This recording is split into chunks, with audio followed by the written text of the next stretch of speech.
guys, welcome back to another one. If you are new to the channel, I am Gold Pony. I do new car, truck, SUV reviews on YouTube, and today we are in the brand new 2026 Toyota Highlander, courtesy of Younger Toyota in Hagerstown, Maryland. For more information on their inventory, please feel free to check out the link in the description box below. And so today we're in this one because, of course, the Highlander is known for incredible reliability. You do get 3 rows of space in this thing as well, and there's actually some big changes for the 2026 model year here too. So ultimately in this video we will be testing out and going over everything about this one, from acceleration to braking, steering, for ride quality, sound system, exhaust clip, all that fun stuff. So having said all of that, what do you guys say? Let's just go ahead and jump right into it. And as always, let's start with pricing. And so as you can imagine, there are several different trim levels for the 2026 Highlander. But first I wanted to mention the LE trim level is now gone for 2026. So because of that, pricing is going to be bumped a little bit. So XLE trim level is going to start at $45,270. Got the XSE going for $47,340. Limited, which is the one we are in today, going for $49,725. And lastly, the Platinum starting at $52,925. But regardless of the trim level that you go with, the power plant on the Highlander is going to be the same. Powering the beast is a 2.4 liter turbocharged 4-cylinder. This puts out 265 horsepower at 6,000 RPM, 310 pound-feet of torque coming in at 1,700 RPM. Power is going to be sent to all 4 wheels because all-wheel drive is newly standard for the 2026 Highlander. Just wanted to mention that as well. Power sent to the ground through an 8-speed automatic, 0 to 60 time approximately 7.2 seconds. Top speed, if you're interested, 113 miles per hour, with MPG numbers coming in at 21 in the city, 28 on the highway, taking regular unleaded fuel. But so then before we do any kind of fun acceleration test or anything like that in the Highlander, I did want to mention to you guys the drive modes. And so it's all located just behind the shifter. There's a circular dial and there's also a toggle switch as well. So the toggle switch is going to change up the on-road drive modes, and that's going to give you eco, normal, and sport. And then you got some off-road drive modes as well, and that's going to include mud and sand and rock and dirt, and that's going to be the circular dial. You just turn it to the left or to the right, but ultimately adjusting things like the shift points, the throttle response, and the steering sensitivity. But now having got all of that out of the way, what do you guys say? Let's go ahead and find a straightaway, and let's see how quickly we can get our new 2026 Toyota Highlander here up to speed. All right, found our straightaway here, guys, in 3, 2, 1, here we go. Delay.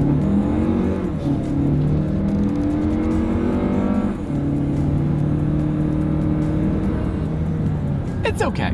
There was a little bit of a delay there at the very beginning. That's my beef I always have with turbocharged 4-cylinders, though, is that there almost always is that turbo lag at the very get up and go there, unless it comes with a mild hybrid system. Toyota, maybe you could think about adding a little mild hybrid system to the Highlander. I know there is a Highlander hybrid, don't get me wrong, and that is amazing. Honestly, I've driven that one. That's an amazing vehicle. So I suppose this is right where it should be. It's just something that ultimately you would probably get used to. It's just a little bit of delay at the very get up and go. That's what the V6 didn't have back when it had that. I think in 2022, I think it's 2023 is when it went with the turbocharged 4-cylinder, this particular engine. So it's been in this thing for a little while now, but for me personally, I think I still prefer the V6. Although this engine does have plenty of power, you're certainly not going to have any issues emerging onto the highway or anything like that. But anyways, to go along with that acceleration, as always, braking is equally important. So up front, you will find 13.3-inch ventilated front discs. In the back, 13.3-inch solid rear discs. As far as that 60 or 0 stopping distance goes, that comes in at 132 feet. As far as braking feel goes, kind of feels like it. Like the 132 feet, it's not the best number, quite honestly. Typically we want to look for like mid 120s or lower 120s. I've seen SUVs as good as like 113 feet, let's say for the Kia Telluride, for example. So I guess it depends on what you're looking for. It's more of a luxury like braking feel. I guess I'll put it that way. It's just not the best 60 to 0 number, if I'm being honest. 132 feet, it's not the best. It's not the worst I've ever tested, but just know that. That's all I'm saying. But anyways, then touching on suspension and handling. Up front, you're gonna get an independent McPherson strut front suspension. In the back, trailing wishbone type rear suspension, front stabilizer bar as well. And then if you were to go with the XSE trim level, you also get a sport tune suspension if you were interested in that. But overall, as far as ride quality goes, that was definitely perfectly fine. fine. 100% on point there. Definitely absorbing the road imperfections perfectly fine. Not that these roads are bad. These are some pretty darn good roads, quite honestly, but I like the ride quality so far. As far as steering feel goes, it's a little bit on the looser side as expected in an SUV, especially a Toyota SUV. They always do that, but wouldn't have minded a bit firmer of a steering feel, but it gets the job done. As far as cabin noise goes, as we're driving over a bridge, it's honestly been perfectly fine. Don't mind the bridge. It's been plenty serene for me, so I certainly don't have any issues there. Then taking a look at rear visibility, looking at my rear view mirror here, I actually can see perfectly fine out the back, so definitely no issues there either. The other thing with forward visibility, at least, rain sensing windshield wipers is going to come on the platinum trim level along with a head-up display as well, so it's going to project your speed limit, safety features up onto your windshield, so better helping you keep your eyes on the road. Again, that's just for the platinum trim level. But that pretty much rounds out the performance segment of this review, you guys. Let's now go find a cool spot like next to the woods or something, and let's like totally go ahead and check out the exterior of the Highlander and stuff. All right, you guys, here she is, the new 2026 Toyota Highlander, finished in midnight black metallic, which, by the way, is an amazing color on any Toyota that they put this on, because if you get up close to it, when the sun hits it, there's so much like flake, I guess you could call it, a bunch of different colors within the black. It looks absolutely amazing. But as always, let's go ahead and start with where the Highlander is made. Taking a look at the VIN, first character is the number 5,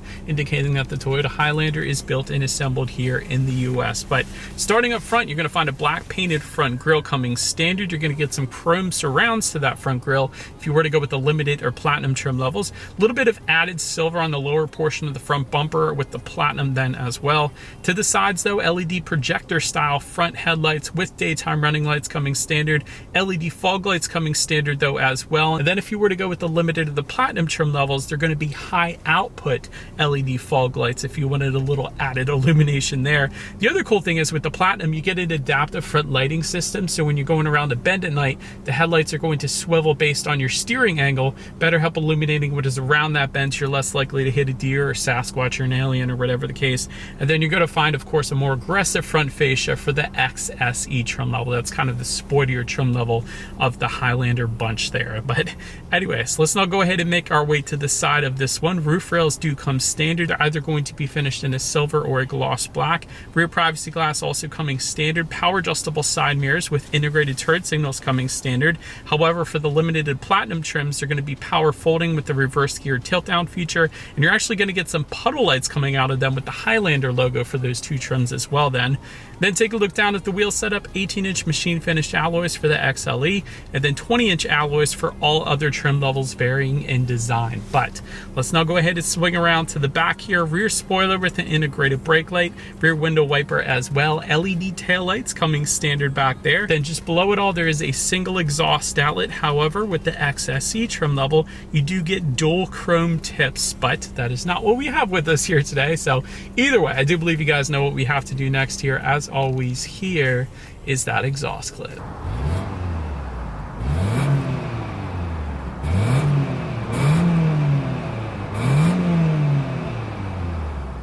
Right, so now since we are around to the back of the Highlander here, when it comes to opening that rear tailgate, it is actually a hands-free power tailgate for all trim levels across the board. That's pretty remarkable. You usually don't get that coming standard, but once opened up, cargo capacity behind that third row comes in at 16 cubic feet. Of course, if that is not enough, the third row does fold down. That's going to bump that up to 48.4 cubic feet. Then with all rows folded, 84.3 cubic feet. So as far as the cargo space goes, for the limited and platinum, you are going to get a cargo cover. However, there are some tie-down anchors back there, and then if you were to lift up underneath of that cargo floor, you will find some in-floor storage with the tools to change your spare tire. And then you're probably wondering, well, where's the spare tire then? It's actually located up underneath the Highlander next to the exhaust, in case you were curious. So you do get a spare tire, so that's pretty cool. But then making our way up to the third row legroom, that comes in at a very unimpressive 28 inches. For reference, I've been even 6 feet tall. This is how much space I had in the third row there.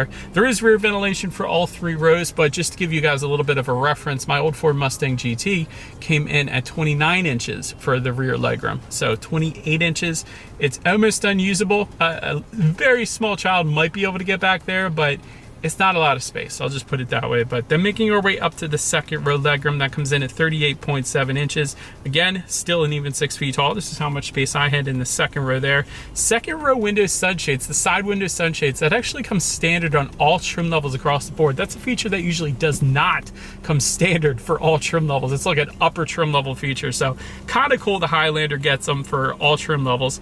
Captain's chairs or bench seating is available. We got the bench seating with us here today, which means there's a rear center armrest with cup holders, which is kind of cool. I like that. There is rear ventilation, of course, like I was saying. There's some USB charging ports. And then if you wanted a heated second row, go with the platinum trim level then. But then making our way up to the front seats, soft tech seating for the XLE and XSE trim levels. Full leather seating though for the limited and platinum trims. Power adjustable front seats, passenger seats included in that for all trim levels across the board. Heated front seats for all trim levels across the board as well. And then ventilated front seats for the limited and platinum overall as far as seat comfort goes. Perfectly fine. Toyota and Lexus always do a wonderful job with their seat comfort, and it's definitely the case with the Highlander. Absolutely no issues there. But then take a look at the steering wheel. It is tilt and telescoping. It is leather wrapped. It is heated for the limited and platinum trim levels. 10-2 grips kind of on the smaller side of things, but it got the job done. Then make our way to the startup. Let me start by showing you guys the key here. You got your Highlander lettering found on the one side. When you flip it over, lock, unlock, the Toyota logo, and of course the button to pop the rear lift gate there. But it is all keyless entry with the push button start. So all I'm going to do here is simply put my foot on the brake and press that engine start button located kind of by the driver's right knee there. And so once started up, when it comes to the gauge cluster, 7-inch digital screen is going to come standard on that XLE trim level. However, for all other trim levels, you're going to find a 12.3-inch digital gauge cluster. And it's okay. It's not bad. When you change to drive mode, it does adjust the look slightly of that gauge cluster. For example, if I were to put it in sport, it gives me some red hues. If I were to put it in eco, it's going to be kind of green hues, and then normal is going to be blue. But other than that, the gauge cluster doesn't really change all that much. I do wish there was a little more customization with it, but it still looks good nonetheless. I'm not saying it looks bad. It looks good. But tachometer is all the way to your left, speedometer is on your right. There's a digital speedometer front and center. You have your outside temperature, how many miles you'll have left until you hit empty, into the bottom right hand corner there. So overall, it does give you everything that you need. So once again, perfectly fine for me. But now let's go ahead and make our way to overall interior quality. A power moonroof actually comes standard on all trim levels but the platinum, because the platinum gives you a panoramic glass roof, so it goes back a little bit further basically. But overhead sunglass holder with the school bus style mirror for all trim levels across the board, so you can spy on the rear passengers there. Auto dimming rear view mirror with home link controls, again for all trim levels across the board. That is one thing, I'm just going to stop for 1 second. The Highlander does a really good job at giving standard features across all the trim levels. So I'm almost tempted to say the XLE trim level might be the sweet spot for this thing, just because there's a lot of standard stuff that you typically don't find standard. But anyways, like I said, the home link controls and all that. Ambient interior lighting for the limited and platinum trim levels. Metal door sills for the limited. I thought those are pretty cool looking, but you're going to get then illuminated metal door sills for the platinum. Wireless phone charger for all trim levels yet again. Tri-zone climate control, also all trim levels across the board. So driver, passenger, and rear passengers can all set their individual temperatures there. But the really cool thing, there's a lot of storage within this. So right on the doors, of course, but just above the passenger side glove box, got some storage there. The wireless phone charger is located just underneath of these center air vents there. I liked how that was kind of separate from everything. I thought that was a cool design element, because that gives you more space just in front of the shifter here to put another cell phone, maybe if the passenger wanted to charge their phone there. To the right of the shifter, you do have dual cup holders. Everything surrounding the cup holders looks like it's finished in kind of this nice gloss wood trim. And that feels like Lexus vibes right there, so I thought that was pretty cool. And then within the center armrest, there's actually a ridiculous amount of space, like so much space within that center armrest. So that was pretty nice to find as well. So overall, I really love this wood trim look on the doors. I don't know if it's real wood trim, but it looks dang good. And then you have these heavy duty silver door handles as well. I liked that too. So overall, they actually did a pretty darn good job in the interior quality. I got no issues with it. Then taking a look at the infotainment screen, what you guys are looking at is actually a 12.3-inch color touchscreen display. That's going to come with the limited and the platinum trim levels. models. Otherwise, the XLE and XSE trims are going to give you an 8-inch color touchscreen display. But either way, you get Bluetooth and audio streaming. Either way, you still get wireless Android Auto, Apple CarPlay, so that's pretty cool. You can check out your driving statistics up there as well if you wanted to, along with your radio information. So when it comes to the sound systems, there are 2 of them. You're going to find 6 speakers for the XLE and XSE trims, and then an 11-speaker JBL sound system for the limited and platinum trim levels. So I do believe you guys know what we have to do next here. Let's go ahead and turn on the radio. Let's see what we got playing today, and let's test out the clarity of our JBL sound system we have with us here today. So if you wanna go that way. Interesting. That was actually a really good sound system. I gotta be honest. There's a ton of bass with that, and it wasn't like an overwhelming bass to where it was rattling anything, but that was really good. Plenty of clarity there. Like, well done, Toyota. Well done, JBL. Whoever was responsible for that. That's a really good sound system for the Highlander, no doubt. But last thing I wanted to mention to you guys on that infotainment screen is when you do put the Highlander in reverse, you will find a rear view camera coming standard across the board. Pretty darn high definition actually as well, so I like that. But that's going to let you know who or what is behind you, and as always, that leads us into safety. And so, starting with the best part, the Highlander is an IIHS top safety pick, so wonderful start right there. Front side current airbags do come standard. You get a driver's knee airbag up front, along with the passenger seat cushion airbag then as well.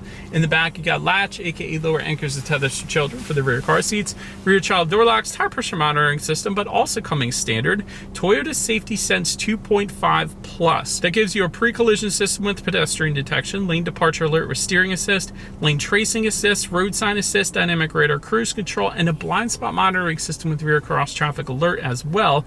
Then if you were to go with the limited or platinum, you're also going to get front and rear parking sensors, so the car's going to beep at you if you get too close to an object so you don't end up hitting anything. So overall, when it comes to my final thoughts, very comfy interior. I like it. I love the wood trim too on the side doors and just surrounding the shifter and everything. Very comfortable seats. So I like the interior of this thing. Lots of standard features as well. Like I was just telling you guys, you get a hands-free power tailgate, all trim levels, rear window sunshades, wireless connectivity, lots of standard stuff. And that's a really good thing. But on the flip side of things, the third row is a little bit cramped, of course, at only 28 inches of rear legroom. Kind of a boring driving experience as well, if I'm being honest. The braking wasn't that great.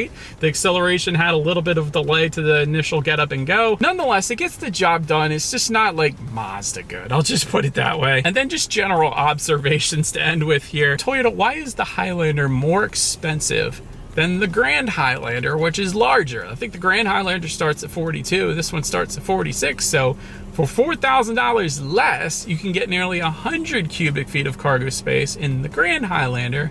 So that's kind of interesting. But the other thing is, if I were personally picking a Highlander, and I very well may consider this when the time comes, it would be the hybrid version. Like, the hybrid is legendary. That is what Toyota is known for, is their hybrid engines, not their turbocharged engines, although they can be good.